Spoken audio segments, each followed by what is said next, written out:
Good morning, good afternoon, or good evening, depending on where you are in the world, and welcome to today's webinar, How Cyber Attackers Fool Your Employees and How to Stop Them, brought to you by Dark Reading and KnowBe4 and broadcast by UBM. I'm Sarah Peters, Senior Editor at Dark Reading, and I'll be your moderator today. We have just a few announcements before we begin. The slides will advance automatically throughout the event, and you may also download a copy of the slides by clicking on the green folder icon located at the bottom of your screen. You can participate in the Q&A session by asking questions at any time during this webinar. Just type your question into the Q&A text area located to the right of your presentation window, and then click the Submit button. At this time, we also recommend that you disable your pop-up blockers. At the end of the webinar, we will ask you to complete our feedback form. Your feedback will provide us with valuable information on how we can improve future events. You can also launch the survey at any time by clicking on the red survey button at the bottom of the console. If you're experiencing any technical problems, please type your issue into the Q&A text area, and we will be glad to offer one-on-one assistance. Now on to the presentation, How Cyber Attackers Fool Your Employees and How to Stop Them. Discussing today's topic are Michelle Fincher, COO and Chief Influencing Agent of Social Engineer LLC. Michelle Fincher is the Chief Influencing Agent, and she possesses over 20 years of experience as a behavioral scientist, researcher, and information security professional. Her diverse background has helped solidify Social Engineer LLC's place as the premier social engineering consulting firm. Chris Hadnagy, CEO, founder, and chief human hacker at Social Engineer LLC, is also with us, and he possesses over 16 years of experience as a practitioner and researcher in the security field. His efforts in training, education, and awareness have helped to expose social engineering as the top threat to the security of organizations today. And of course, one of our favorites, Stu Showerman, founder and CEO of KnowBe4 Inc., which hosts the world's most popular integrated security awareness training and simulated phishing platform. Stu is a serial entrepreneur and data security expert with more than 30 years in the IT industry. He was the co-founder of Inc. 500 Computer Sunbelt Software, a multiple award-winning anti-malware software company that was acquired in 2010.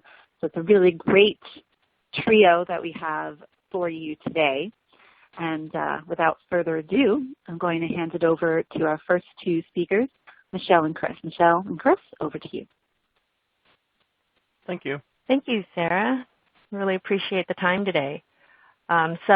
Hello, everyone, and welcome to our webinar for today, How Cyber Attacks Fool Your Employees. And hopefully what you will do after today is walk away with a good understanding of not just basic social engineering, but why it works on your employees and some of the things that you can consider and think about when you are securing your company. So I guess the best way to start is to think about bad days. So obviously the problem with bad days is that you get a lot of attention that you really don't necessarily want. I mean, PR is a great thing for your companies and for your organizations, but unfortunately when the bad things happen, that seems like that's when we get the most attention. If, as a security professional, you can probably look back, not even the past 5 years or year, but maybe within the past 6 months, and think of the number of breaches that come out on a daily basis that have their origination in social engineering. So what Chris and I did was we just did a real quick search, and we just gathered sort of the most outstanding or some of the most astounding statistics for you guys to consider in terms of the various social engineering vectors. Now we're gonna get into more of what those are here shortly, but just to kind of run it down for you, there was a recent report that indicated that 84% of respondents talked about spear phishing that actually penetrated technical security solutions, and that is an amazingly significant amount. if many of you have probably heard about the BEC business email compromise scams that are occurring over phishing, there's been a 270% increase just between January and April of this year. Again, a huge, huge number that we're talking about. Along those lines, over $26 million lost. And then something that we don't talk about a whole lot is this idea of another vector known as impersonation. Again, we'll talk more about that. But the really stunning example that I remember most recently was when there was an imposter dressed up like an armored car driver that walked off with $75,000 in cash. And it took them a while to even understand that something was going on. And it wasn't until the actual armored car driver showed up for his pickup that the company realized that the money had been taken. So lots of bad days, and if you're a security professional, you know that this is just a really tiny, small sample of the most sort of outstanding numbers. So let's talk a little bit about what social engineering is, and those of you that have been in the field probably know this, but Chris, if you want to talk a little bit about what we specify and how we define social engineering, and what is it and why is it something that's relevant, because we've got security, right? So I think I define it really general. I define social engineering as any act that influences a person to take an action that may or may not be in their best interest. And I think we do general definition in our company because social engineering isn't always bad. I think we use it every day. I think we use it with each other. We use it with your mate, your kids, your boss, your employees. You use it with everyone you interact with on a daily basis. You use some form of social engineering skills. But in seminars or webinars like this, we tend to focus on the negative side of social engineering and the different vectors that through our analysis, social engineering is used most commonly. And that's phishing, smishing, vishing, and impersonation. So I guess we'll go into each one of those. Okay, so in terms of phishing, this is probably I would say, most well understood and most common attack vector that we're looking at today. The practice of sending emails that look like they're from a reputable source, and it has the goal of either influencing action or gaining information. So that's something also a lot of professionals think about phishing strictly as a click here or go to a malicious website or the downloading of software. But the really smart attackers are using phishing also not only to get your folks to take action, but to collect information. Is there information about internal systems that they can gain? Can they get information about when paydays are run? So there's a lot of stuff that occurs over email that doesn't necessarily have to do with an immediate action, and those are the ones that are dangerous as well because they really go under the radar. And I think Chris had some additional things you wanted to say about it. Yeah, one of the things we're seeing very often in the market right now is multi-tiered attacks.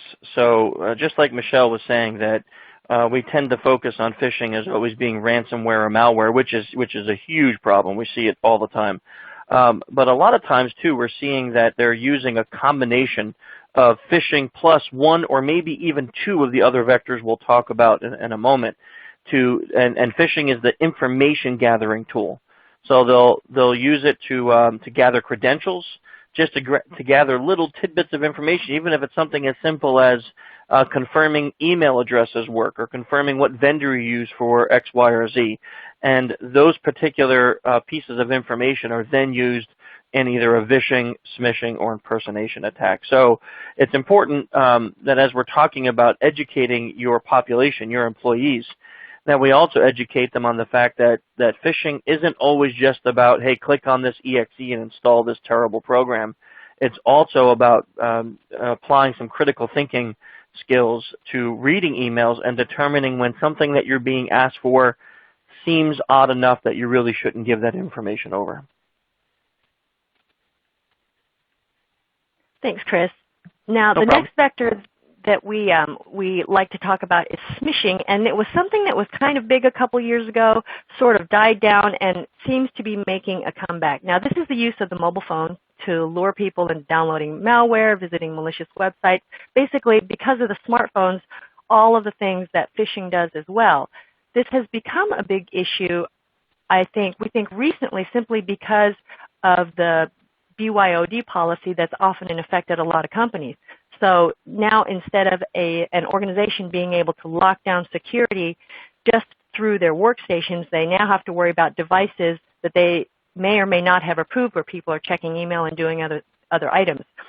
I mean, we don't think of smishing generally as something that is as serious. I think a lot of us don't. But, I mean, personally, my brother's been compromised twice because he's a co-signer on my niece's bank account, and she can't stop clicking links. So if you think about the access that your employees have to your resources just because they're checking email on their own devices, it becomes a real issue.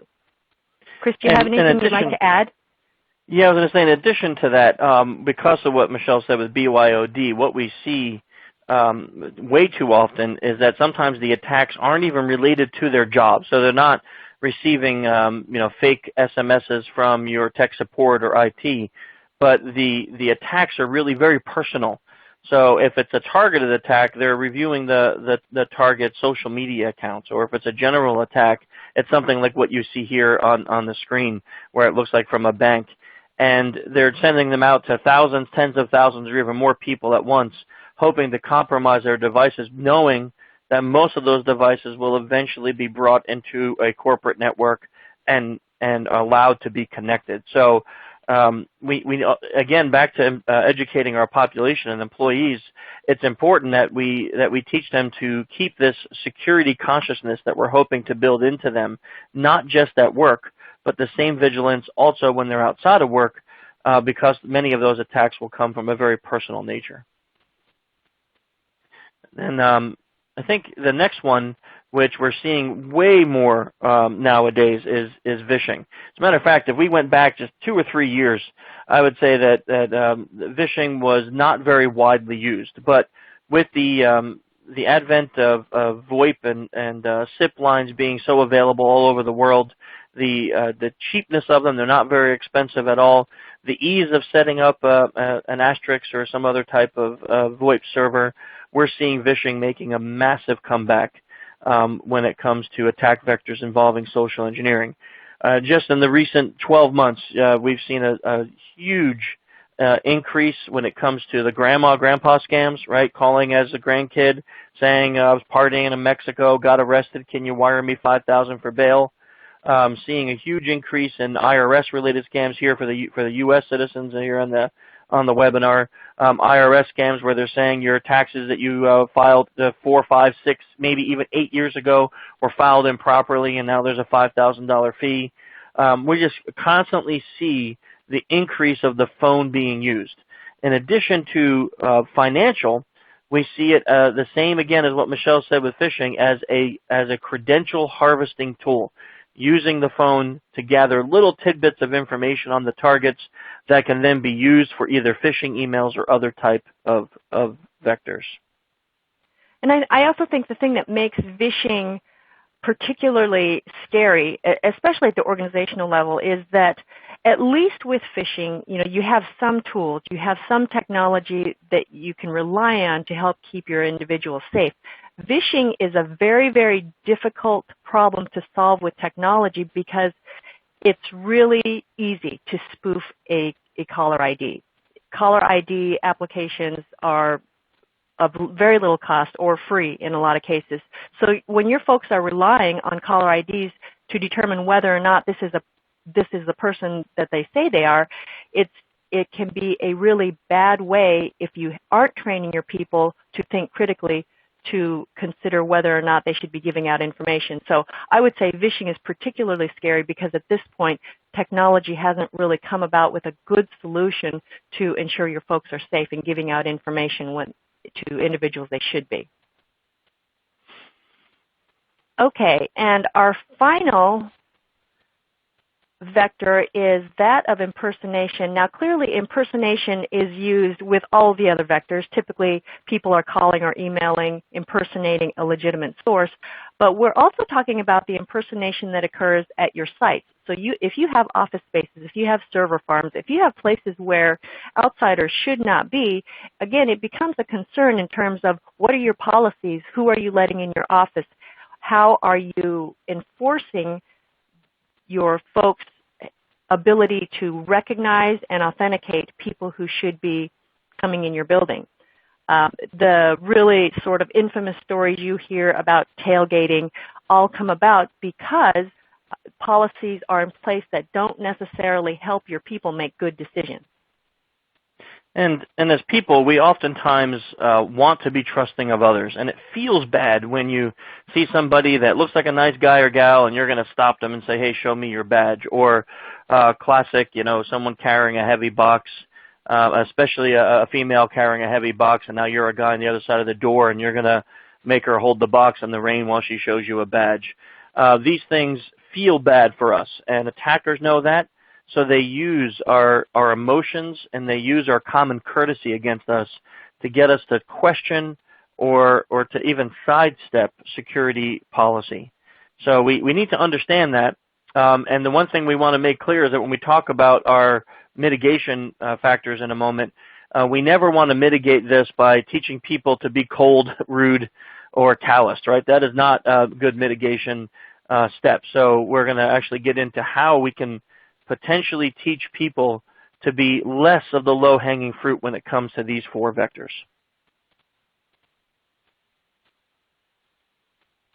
Thanks, Chris. And this is actually a great segue into the next slide. So a little bit about the problem, right? We're not talking about security as a technology problem. We're talking about organizational security as a human problem because of the fact that, we are very social creatures. We look for ways to exist within social environments. And unfortunately, we override technology and the things that we should be doing all the time because we want to be nice and because we want to be helpful and polite.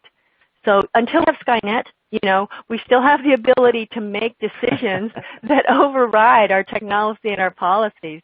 And the unfortunate fact is the bad guys, they're not attacking your technology. Technology has come along and it's pretty good. They're attacking your people. And when your people have the ability to make a choice that seems more helpful, typically they will. If your people have the ability to override technology or to get around policy in a certain way, they will do that. So again, because bad guys exploit our automatic tendencies, our people need to constantly be reminded not to act mindlessly, not to act sort of without critical thinking about what is appropriate and what's not. Okay, Chris, I guess we got to move along. We could talk about that topic all day long, so we're going to buzz through these next few slides. So really, give it another hour, we can do that, right?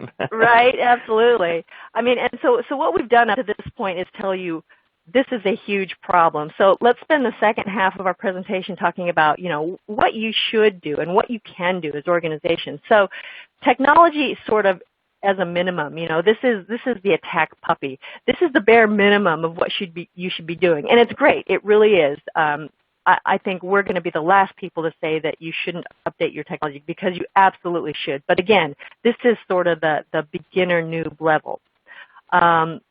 What can you do next? Well, you can go to the attack dog. So a little bit better is technology and good policy, and we're going to talk about what that means here shortly.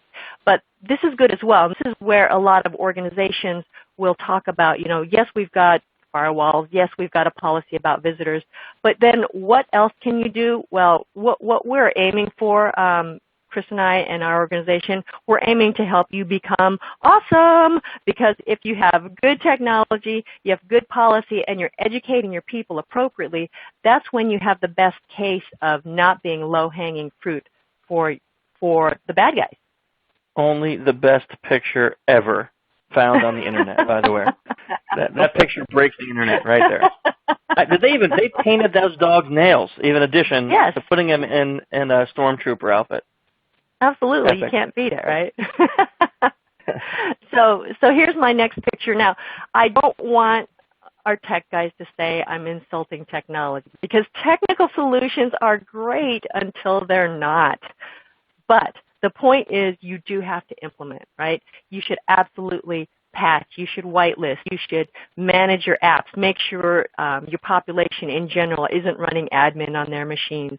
You should have policies and technologies about foreign devices, whether or not it's okay to plug in USBs or whether or not your folks are even able to plug in USBs. And Chris, I think you had a lot more to say on this as well. Yeah, one of the things I always ask people, and obviously we can't interact as openly here, but think about this for a minute. Is your antivirus a security tool or is it an admin tool? And whatever answer you come up with, let me just tell you what I feel. I really believe it's not a security tool, right? Because why? Well, for a virus to be stopped by an antivirus, there needs to be a known public signature. That known public signature has to be entered into the antivirus's database, and then when that signature is found on your machine via email or some other device, it is stopped. But what about an attended attacker that's not using a known public virus? What about something that's made with unique shellcode or something that's polymorphic? There's just so many other options where we say that some of these things are administrative tools. But with that said, we never say don't have them. Because sometimes we'll hear people say that, well, if it's an administrative tool, then I don't really need it. Not the case, because there are a lot of standard everyday viruses floating around the internet. So to keep your people who may click on those things without thinking safe from the common attack, then you need to have these technical solutions in place, because this will help mitigate, let's say, a large portion of the everyday public attacks that will occur on your population. Okay, so that is the attack puppy. So what we want to move on to next is the attack dog, right? So the best policies, and here's the thing, is writing good policy is a lot harder than it seems. It seems like this should be an easy thing. You've got rules about what people can do, what they can't do, what they shouldn't be doing. But once again, it's your users that are implementing this policy. So great policies go a long ways towards making organizations safer, but they have to be able to answer very specific questions for your population. They have to answer, what happens, who does it, when does this occur, and best case scenario, why, and then how it's implemented, right? But policies can be very hard to enforce on the problematic side, and they can oftentimes allow for interpretation. And again, this goes back to your human population. If, for instance, there's a policy that says all visitors need to wear badges and need to present a government ID, well, what does that mean? What does a government ID mean? Does that have to be a driver's license? Or can it be like a made-up badge that looks official? Will you accept that instead? And if your policy and your technology allow for that to occur, think about the position that you're putting your folks in. Again, unfortunately, we put them in a position because their jobs, for the most part, are to be polite, to serve customers, to answer questions, and to give information. And that is exactly the tendency that our bad guys are going to take advantage of. Chris, did you have anything else on policy? No, you did a really good job with that one, I think. I think this is another one that we could probably beat to death for hours. That's why I'm trying to not open my mouth, because policies we could probably talk about what makes a horrible policy. I think, okay, now you're making me do it. You see, you're making me do it, Michelle.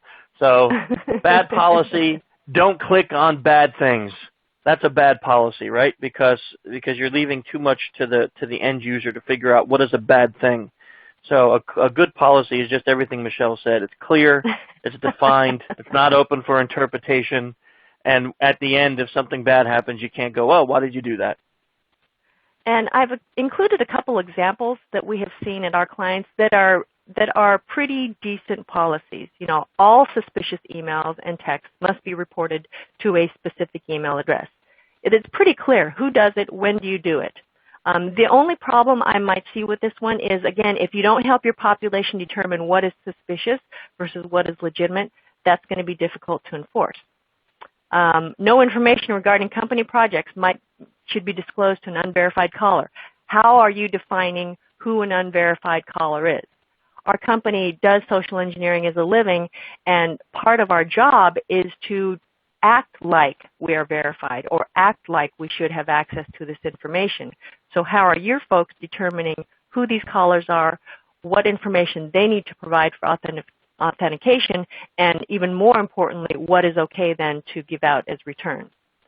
And then finally, this has to go back to the story of impersonation. All visitors have to present a government-issued ID and display a visitor badge on site. How squishy is that? Is it okay to accept a business card? You know, is it okay to accept my badge from my company? If you put your people in the, and here's the thing, we're going to talk a little bit about training, but if what you are doing is training your folks once a year, and yet your population is having to make these decisions every single day, there's definitely a misconnect. All right, so let's move on then to the attack stormtrooper, Doberman stormtrooper, right? Your education, and unfortunately, Chris and I could absolutely talk for hours on this, but the best education really has to be relevant to your folks, otherwise they're not going to be engaged, right? It has to be personal. It should be something that they understand makes them safe in both their professional and personal lives, because the attackers aren't just attacking organizations, they're attacking people at home. They're calling and emailing at home as well. So if it is relevant to them and they understand that it makes them safe in all aspects of their life, you're going to have a much more engaged population. It has to be frequent. They're making security calls, I will bet, every day. If you have call centers, if you have customer service, if you have legal, if you have HR, people are making security decisions that affect your company every day, and if their training is once a year, it's just not enough. Chris, did you have something on this? Yeah, actually, I think the only thing that they're learning is that you and I can just talk for hours on everything. Yeah, I know. Yeah, you know, because I think we keep saying that, but it is the truth. It is the truth, because education is the most important part of this whole equation. There is no technology that can save you. There's no policy that can save you, and by combining it all three with education, now you have a chance, but still not going to make you 100% hacker-proof. But what we try to do, and what we feel really works well, is making sure that the education, although personal, is not malicious, right? And that's a really important part for us, is that when we try to personalize the education, it's more of helping them think about being security conscious both at work but also at home. But we never want to make it so personal that a person feels like that we have used some deep, dark secret of theirs as a company education policy. Because again, even though we need to think like the bad guys, we need to remember we're the good guys. At the end of the day, what we want is the population, and you want the same thing. You want your population to trust you and to want to listen to you and to want to learn. So besides being frequent and enforcing good habits and being personal, it also needs to use the principles of influence as opposed to manipulation. Let me move on to the next slide, Chris, and you can talk about testing, because this was always my big question when I was in school and learning some fact that I didn't want to learn. Is it going to be on the test? And I think the answer is you have to test your population. Otherwise, you're never really going to know if that education and training has sunk in. Yeah, and how do you test them, right? That's the question, because we're not anti-CBT, right, computer-based training. We're not anti that. We think there's a place for it. But CBTs aren't testing. CBTs are mainly, can you listen to this video and then remember the answer? A test that makes someone makes a decision is actually phishing them, right? Sending them a phishing email and see how they respond to it. Send them a phishing email that is going around the public right now that you see in the wild, and then making it so it's not malicious, sending it from your, I'm not suggesting sending an actual real phishing email, like grabbing one from a bad guy and sending it. I'm talking about mimicking it and see how your population reacts to that phishing email. Then it's realistic. It's realistic without exploiting, and what happens at the point of click or reaction is they're given education. You can do the same with phishing. We do that day in and day out. You can do it with basically every aspect where you can make realistic tests that people will have to make a decision and interact with that testing, and that interaction will tell you how security conscious they are. That's all I got on that one. Okay. I think the really important thing to also understand is, I think measurements are critical, right? You have to prove ROI. You have to be able to prove that your training is effective, not only making a difference within your population, but keeping your organization safe. So if you are measuring things like click ratios with respect to phishing training, remember that that is only one piece of the puzzle, right? Do you know who's clicking? Do you know when they're clicking? Do you know what sorts of emails they're clicking on? What about other responses? Are your employees returning emails?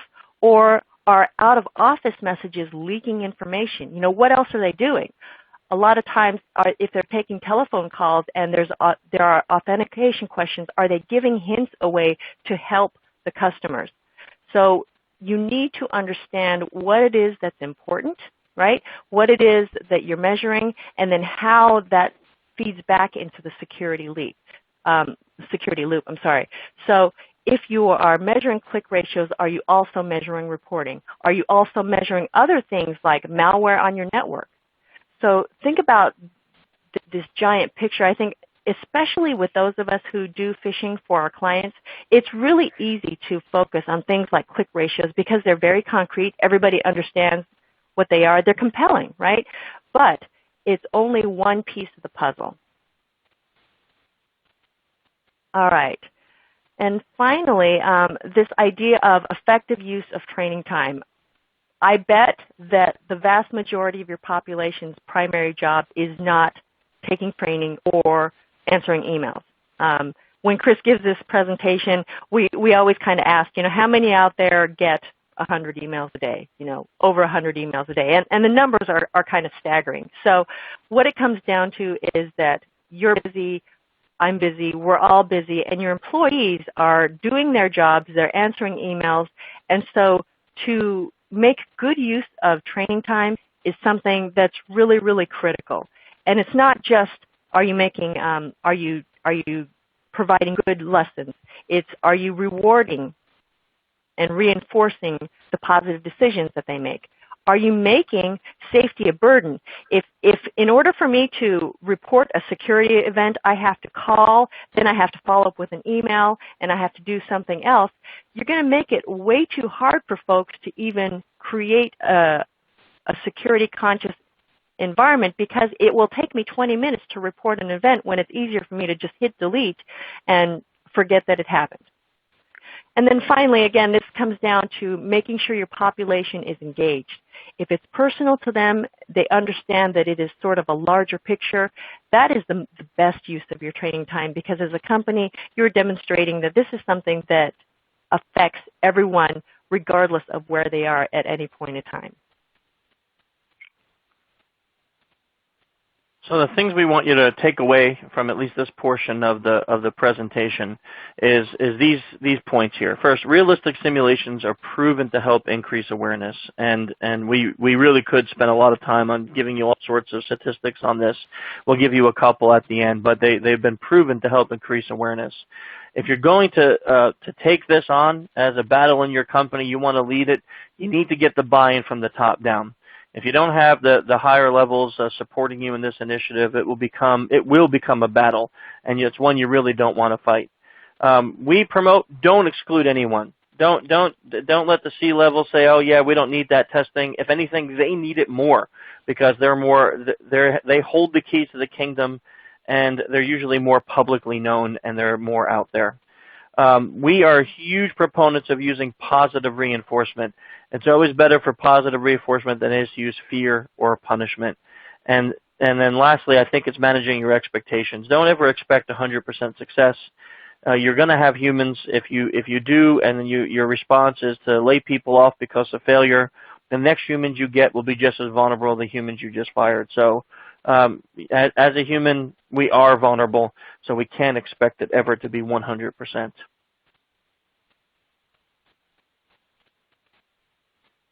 And so finally, I think we just wanted to kind of throw some numbers out to you. And the really key walkaway is that very early in security, we always used to talk about, good security is a non-event, right? You've done your job if nothing bad happens. But what we would stress to you is that there are actual numbers. And again, if you're looking for something more than just than something bad not happening, you can find the data that's out there to prove that your security program is working. Chris, do you want to talk a little bit about these numbers? These are numbers that we have from actual clients. Yeah, so I won't go through each of them. I'll just tell you the one story that really, to me, proves how well this works. Is we have a client with hundreds of thousands of employees, and we fish them once a month, every month. And after 3 years, they had 74% decrease on actual malware in their network. And this was not something we were gathering. They were gathering statistics, shocked by it. And then we continued working with them for a couple more years, and after 5 years, an 89% reduction. And what Michelle's point is really valid, because for us, we're still working with them. And yeah, okay, now as a social engineer, is it sometimes depressing to not see high click ratios? It is, but it's not depressing when I look at that after so many years of working with them, our failure means that they are catching it, they are succeeding, and it's not just us. It's real-life malware that they're succeeding at catching. So it really works if you follow the principles that were displayed here. So I think our final point is that there is a trifecta to security. You have the attack puppy, invest in tech. Definitely do that. You have the attack dog. You should invest in good policies and good guidance for your folks. And the ultimate attack Doberman stormtrooper is investing in your people. Good education and training is really going to help them not be the low-hanging fruit. And so if you have all of these three principles implemented, we think that really what you have is the best case scenario for making sure that your company is as safe as it can be, both in work and personal life.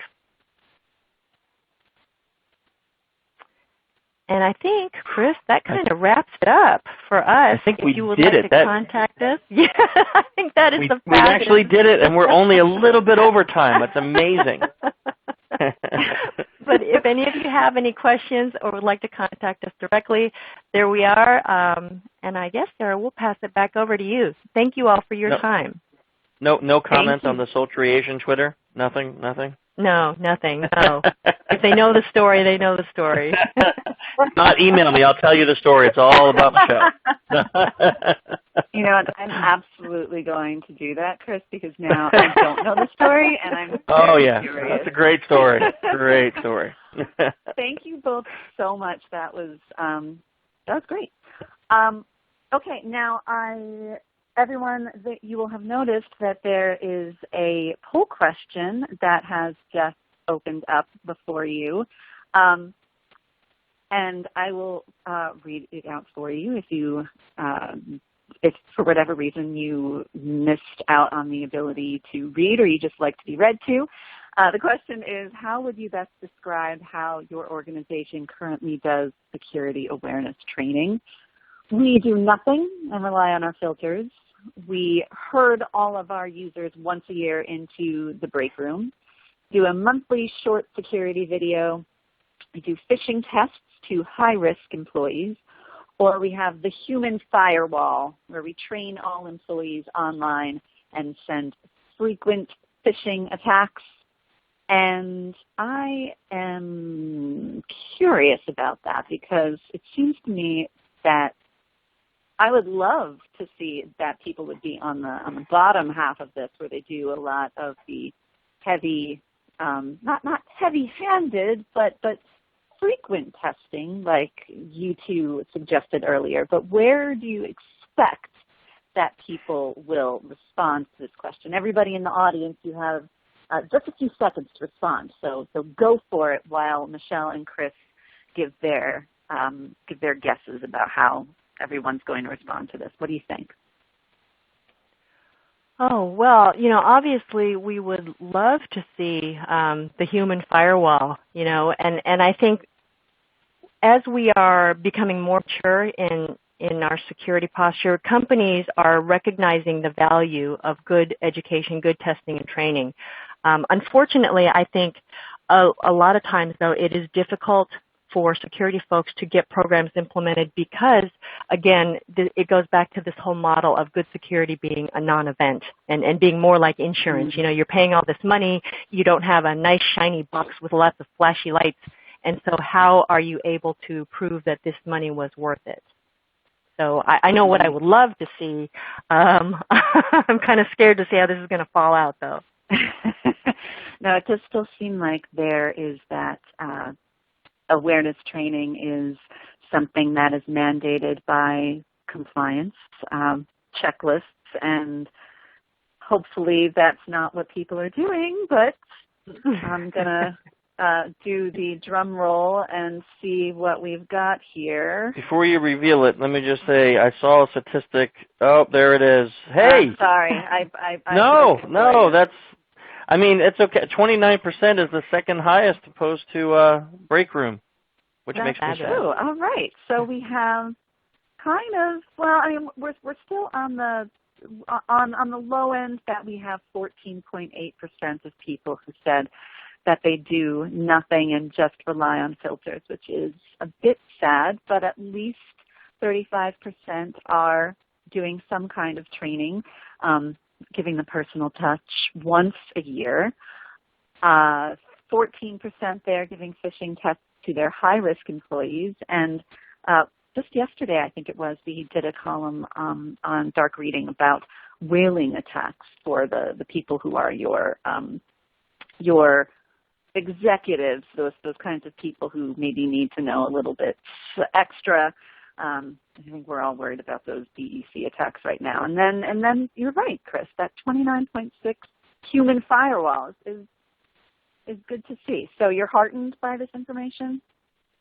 I am. I mean, there was a statistic that said I think only something like 11 or no, it was 15 or 17% of U.S. companies actively do monthly phishing training. So that is disheartening, right? But this 29.6% of your population here is saying that they train all employees with frequent phishing attacks. So that's better than what we were reading as a national average. Yes. All right. Well done, everybody in the audience. Give yourselves a pat on the back. And with that, I'm going to thank Michelle and Chris once again, and I'm going to pass it over now to Stu Showerman, who has some more data that definitely jives with some of what Michelle and Chris just told us, and has plenty more excellent advice to impart. So, Stu, going to turn it on over to you. Thank you very much. I hope everyone can hear me.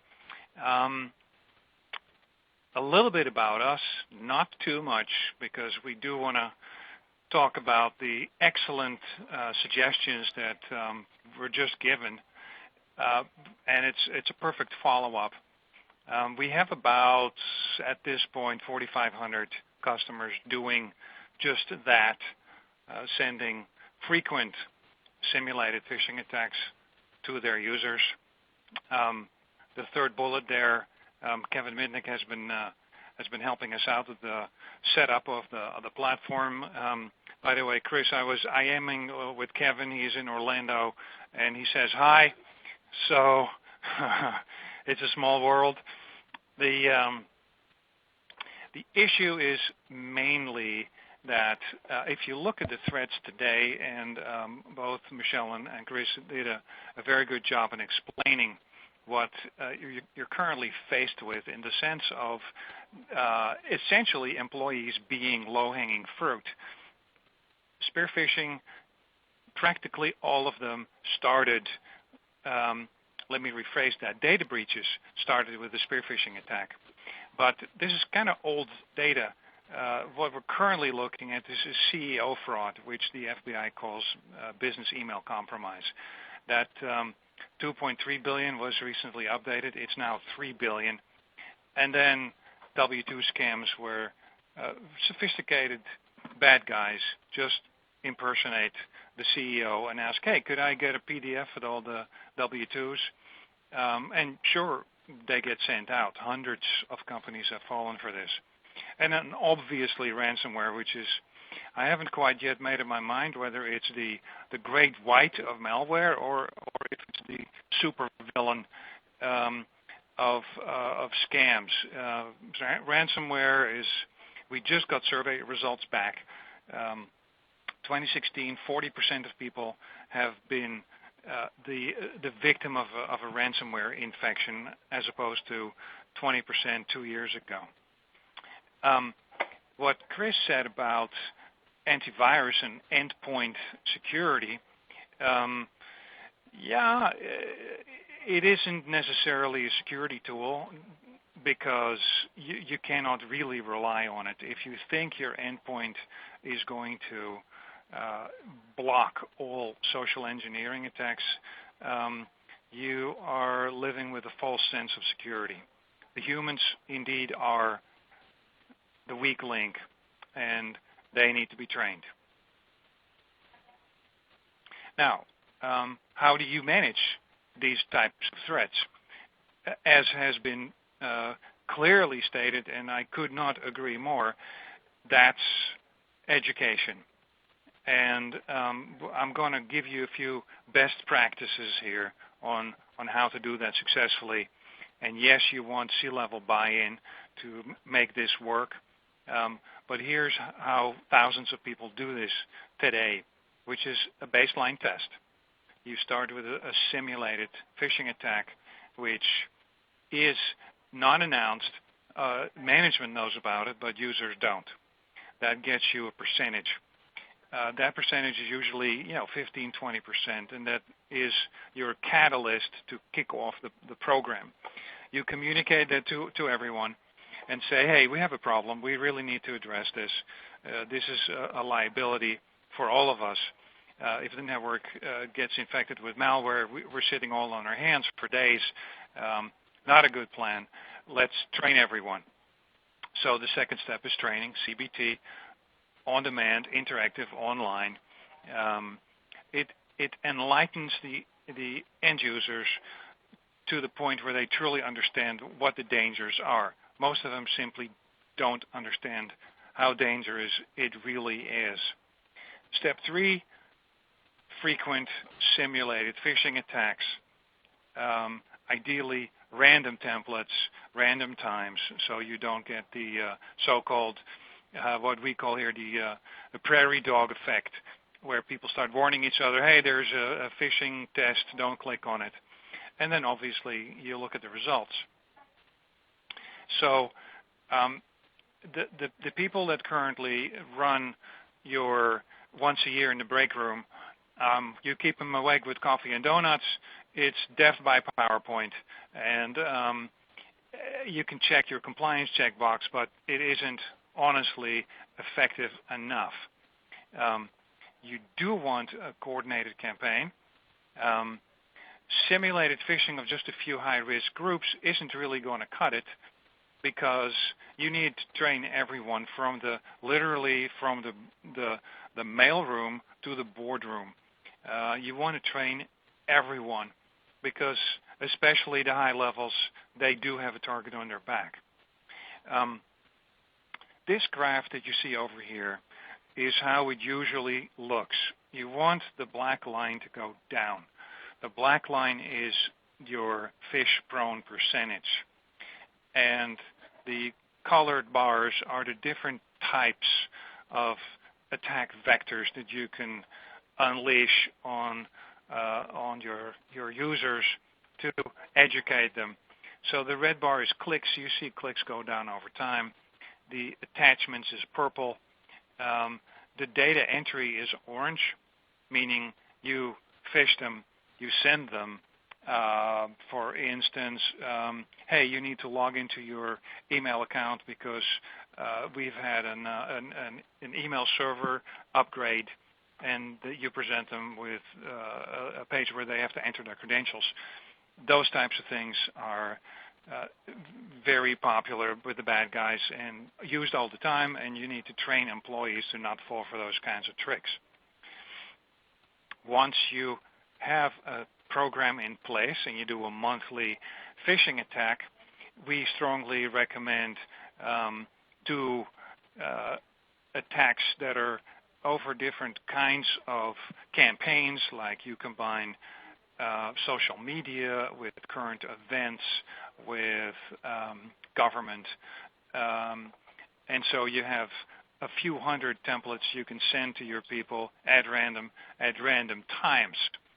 And that gets you very good metrics on how you're doing. We strongly believe, like the people at Social Engineer, that you need to train everyone. And you want to ideally cover the mechanisms of spam phishing, spear phishing, malware, ransomware, and social engineering. I like the analogy that you guys used with your dogs. What we generally go for is policy, procedure, and awareness, which is the outer layer of your defense in-depth strategy. And you want to get policy in place and good security policy. You want to have procedure in place, and which means drilling people to do things a certain way.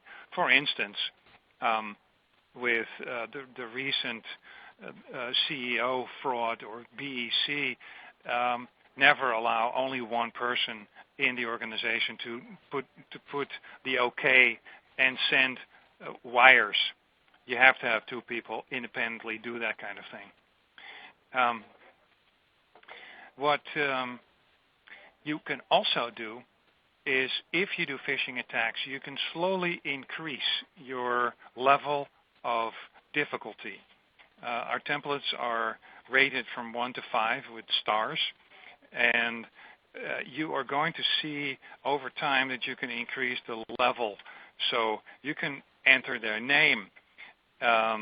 You can have, for instance, your own bank that you can use in those phishing templates. Use their first name, add attachments. We, for instance, allow you to add an attachment which has macros in it. So you can test people on, first, do they open the attachment? Second, do they enable macros? So you can, drill down into the possible ways things can go wrong and fix them. Because if you have someone who fell for an attack, you have a couple of different options. You have a landing page that you can say, it's a 404, it's a blank. They don't know that they have been phished. That would be a possible way to initially start. You can have an oops page where you are confronting them with, hey, you fell for a phishing attack. Don't do this, or remember to, and then stay safe online. Or you can have a quick 3 or 5 minute remedial training page that they land on, and they see immediately, oh, yeah, I fell for this, and remember I should, and then fill in the blank. Training, you phish them, you analyze, you continue with training, phishing, and analysis, and over time you will see a dramatic improvement in the percentages of people falling for these attacks. We see pretty much the same numbers that Chris actually mentioned.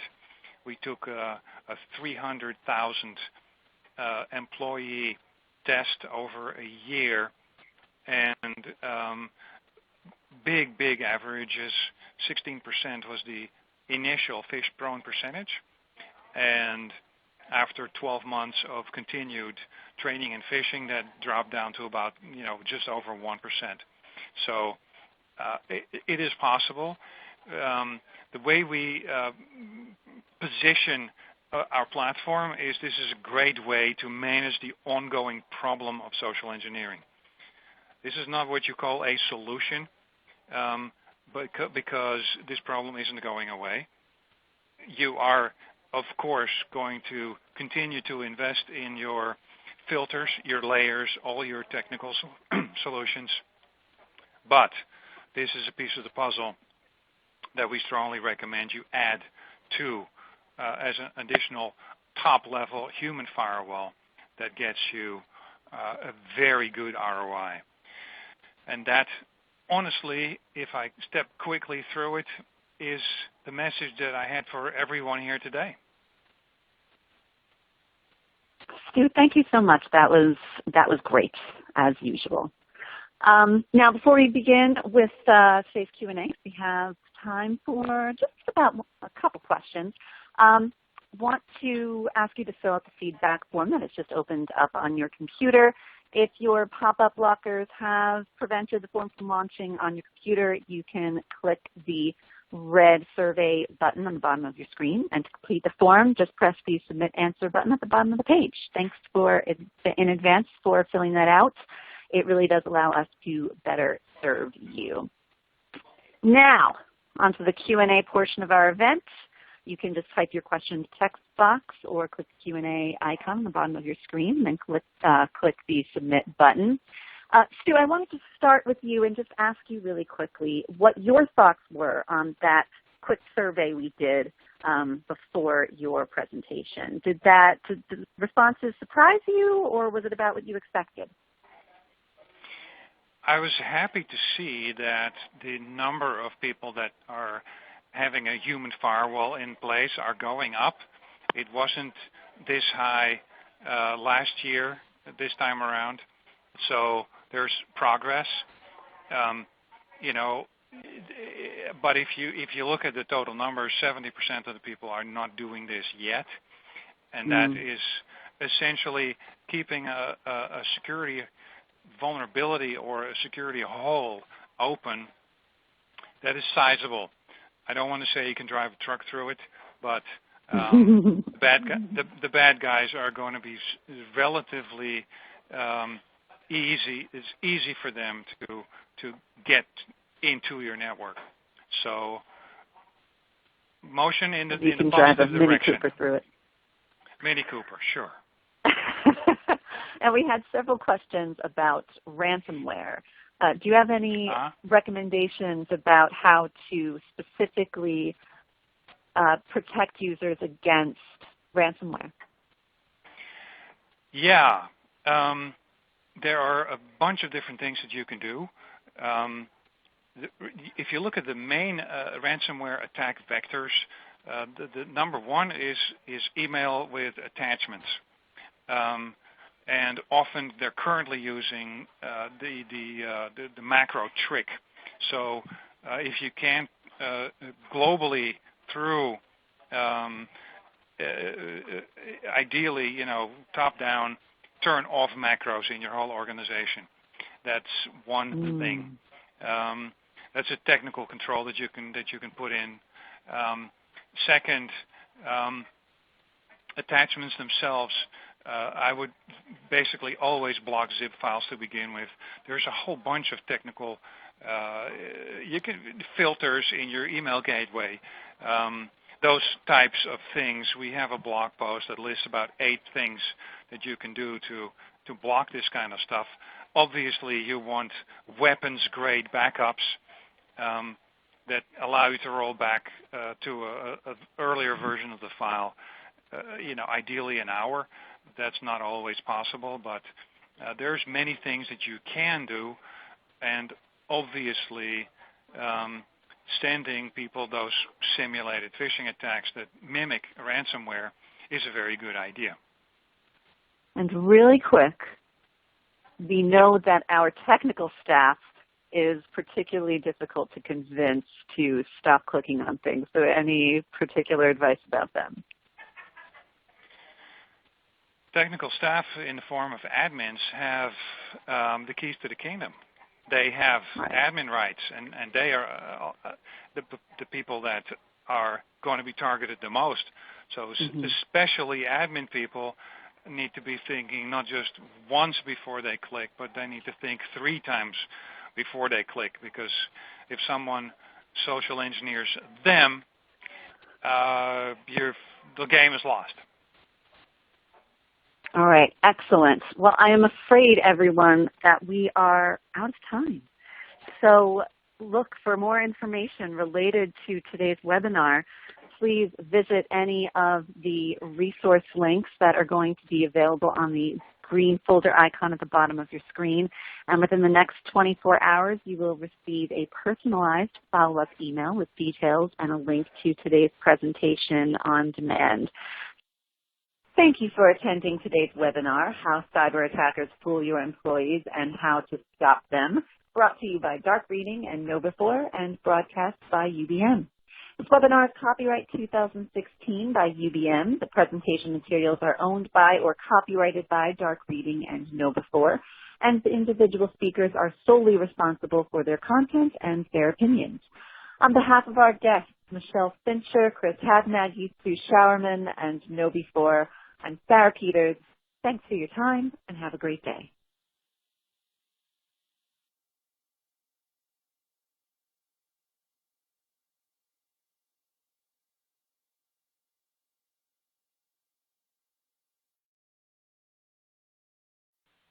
Good morning, good afternoon, or good evening, depending on where you are in the world, and welcome to today's webinar, How Cyber Attackers Fool Your Employees and How to Stop Them, brought to you by Dark Reading and KnowBe4 and broadcast by UBM. I'm Sarah Peters, Senior Editor at Dark Reading, and I'll be your moderator today. We have just a few announcements before we begin. The slides will advance automatically throughout the event, and you may also download a copy of the slides by clicking